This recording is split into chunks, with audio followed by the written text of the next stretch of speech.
agora que não investe em renda fixa, como é que ele faz? Porque tu fala assim, tem que analisar a economia para entender o que fazer. Mas mesmo assim fica meio nebuloso ainda. Eu não sei o que analisar, como ver, onde ir, o que comprar. É normal. Por exemplo, uma das maiores críticas que eu tenho ao sistema de ensino brasileiro é não ter educação financeira. Isso é um absurdo. A gente estuda química orgânica, a gente tem que decorar o que é uma mitocôndria, que honestamente a gente não vai usar para nada. E você não sabe o que é inflação, você não sabe o que é taxa de juros, taxa Selic, recessão. Não é um absurdo isso? Tinha que ter na escola educação financeira. Todo mundo tinha que saber, para entender os ciclos econômicos, para tomar melhores decisões, para saber antecipar. Isso seria maravilhoso. Posto que não temos educação financeira no Brasil, a gente tem que correr um pouco atrás. Então conhecer pessoas que fazem esse trabalho, que falam sobre economia. Por exemplo, no meu Instagram, todo dia sai um número lá de inflação, ou o Banco Central muda a taxa Selic. Eu vou lá e falo pro pessoal, gente, hoje o Banco Central mudou a taxa Selic, essas são as consequências. Pessoal, hoje saiu um dado de emprego, o desemprego brasileiro está na máxima histórica. Recentemente saiu um dado de emprego, saiu a PNAD, e o desemprego caiu de 13,5 para 12,70. Aí você olha esse dado por dentro, você percebe que a maioria dos empregos gerados foram do mercado informal e, portanto, foram com um salário bem mais baixo. Então, assim, aos poucos você vai acompanhando isso e vai tendo muita sensibilidade de economia. Não é uma coisa que você vai aprender de hoje para amanhã, mas acompanhando o cenário macro todo santo dia não, mas assim, um pouquinho por semana e tal, entendendo o que está acontecendo, passa um ano, você já vai estar muito mais inteirado. Nesse momento agora que a taxa tá alta, tá todo mundo saindo da bolsa e procurando renda fixa, né? Total. Esse movimento tá certo ou o pessoal tá num efeito manada? Eu acho que, assim, inclusive isso é um dos mecanismos de transmissão da política monetária. O Banco Central ele faz isso de propósito, ele quer desaquecer a economia, né? Então ele sobe a taxa Selic. Ele subindo a taxa Selic, os investimentos de renda fixa ficam mais atrativos quando comparados com outros. Então as pessoas sacam dos outros, das empresas, e investem em renda fixa. Com isso, menos empresas são criadas, são financiadas, você tem menos investimentos nas empresas e isso desaquece também a economia. Então é quase que assim desejado pelo Banco Central que isso aconteça, é um dos mecanismos de transmissão. Do ponto de vista do investidor, tá na hora de entrar ou já tinha que ter previsto isso antes? Você sempre tem que antecipar.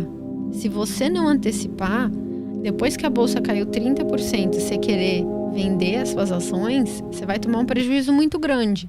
E esse prejuízo de 30% você nunca mais recupera. Né? Porque depois a bolsa tem que subir bem mais de 30% para você voltar para o mesmo patamar que você estava antes. Então, assim, a pior estratégia que você pode fazer é ter uma boa ação e depois que ela caiu 30% vender. O contrário, quando ela cai 30% é a hora que você tem que comprar, né? Porque ela está com desconto. Desde que você tenha uma boa ação de uma boa empresa. Tem empresas, por exemplo, que elas têm tanta dívida que se a taxa de juros sobe, elas quebram. Então, se você tem essa empresa na mão e a taxa de juros começa a subir, aí vale a pena você vender, né? Agora, se você tem uma empresa boa, uma empresa que tem baixa alavancagem, né, que não tem muita dívida, que numa recessão compra o concorrente, né, consolida mercado, ela tem poder de compra, então ela repassa os aumentos da inflação para o cliente, ela é boa nisso, aí não tem problema nenhum, caiu, você compra mais. Mas e a renda fixa, ela segue essa lógica? Porque agora tá meio... Eu quero entender se a oportunidade de entrar na renda fixa ela já passou porque o cara tinha que ter se antecipado ou o que aconteceu agora. Ou tu pode entrar em qualquer momento da alta, da parte boa dela? Pode, depende. Você tem 3 tipos de títulos de renda fixa, né? Você tem os pós-fixados, os indexados à inflação e os pré-fixados. O pós-fixado, ele vai te dar Selic. Então, se você tem um pós-fixado, é um bom momento agora para ter um pós-fixado, porque quanto mais a Selic sobe, mais você rende, né? Então, por exemplo, a Selic está hoje 7,75% ao ano. Mas tá todo o mercado achando que ela vai para 12%. Então, a cada 45 dias vai ter a reunião do Copom e ele vai subir um pouquinho a Selic. Então, ele vai de 7,75 para 8,75. Na verdade, ele vai subir até mais, né? De 7,75 para 9, para 9, depois para 10,5, depois para 12, né? Então, ele vai subindo. Você está no pós-fixado, você vai ganhando cada vez mais. Então, um título bom para ter agora. Agora, se você tem um pré-fixado e as taxas do mercado sobem, principalmente mais do que o mercado espera, aí é um péssimo momento para você ter um pré-fixado. Porque a hora que as taxas subirem, quem é detentor desse título vai perder dinheiro. O valor desse título cai, porque tem um efeito que chama marcação a mercado nos pré-fixados, e o próximo comprador tem que render mais, porque as taxas subiram, né? Então, você tinha um título que rendia 10%, agora ele precisa render 15%, então o preço dele cai para que a rentabilidade seja maior, né?